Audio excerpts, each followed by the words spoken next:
Saya boleh memperkenalkan diri, nama saya Maria Priyatanti. Saya selama ini sih punya keluhan.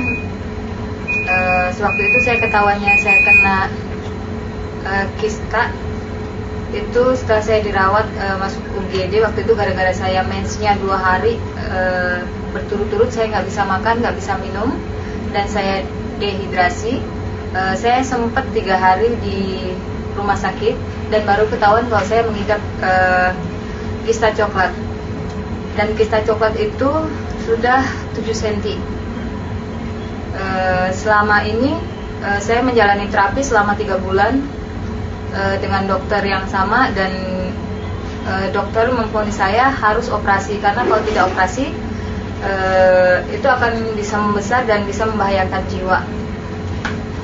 Terus saya mencari pengobatan yang lain. Saya berkenalan dengan Ibu Sri.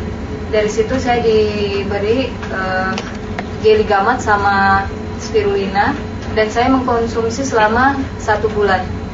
Dan itu sebelumnya seminggu sesudah saya minum Jelly Gamat sih, saya juga ke dokter, saya cek seperti biasa, check up seperti biasa, belum ada perubahan. Tetapi pada tanggal 28 itu saya harus operasi. Tanggal 1-nya malam itu saya dicek dengan dokter pembanding, ternyata kista saya mengecil dan saya tidak jadi operasi. Seperti itu. Ibu tadi mohon diulang dulu, awalnya tanggal berapa itu kejadian kista itu? Awal kejadian kista itu saya November, tanggal 19 November, dan itu pun dokter 2006, tahun 2006, 19 November 2006. Dan sebetulnya dokter udah bilang harus operasi, tetapi karena saya takut operasi, saya menjalani terapi 3 bulan. Jadi dari Desember, Januari, Februari itu saya terapi terus. Dan mulai awal Februari saya mulai mengkonsumsi spirulina sama Jelly Gamat, dan akhir Februari, berarti pas 28 Februari saya udah cek ke dokter. Itu saya udah masuk rumah sakit, udah tes darah, udah USG, sudah ronsen, semua udah siap. Besok saya tinggal dioperasi jam 8 pagi. Dan ternyata paginya dokternya bilang tidak jadi operasi karena minumnya mengecil. Dosisnya saya waktu itu pagi sore untuk Jelly Gamat itu 2 sendok. Kalau spirulina pagi sore 10-10.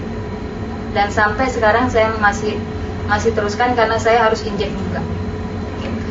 Menurut dokter, dengan mengecil tadi, dokter bilangnya apa ya Bu, boleh kita tahu?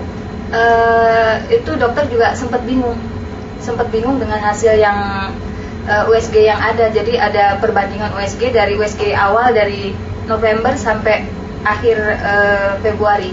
Itu perbedaannya banyak sekali gitu. Jadi makanya dokter memutuskan tidak usah operasi, udah kamu terusin aja, coba 3 bulan lagi dilihatin hasilnya.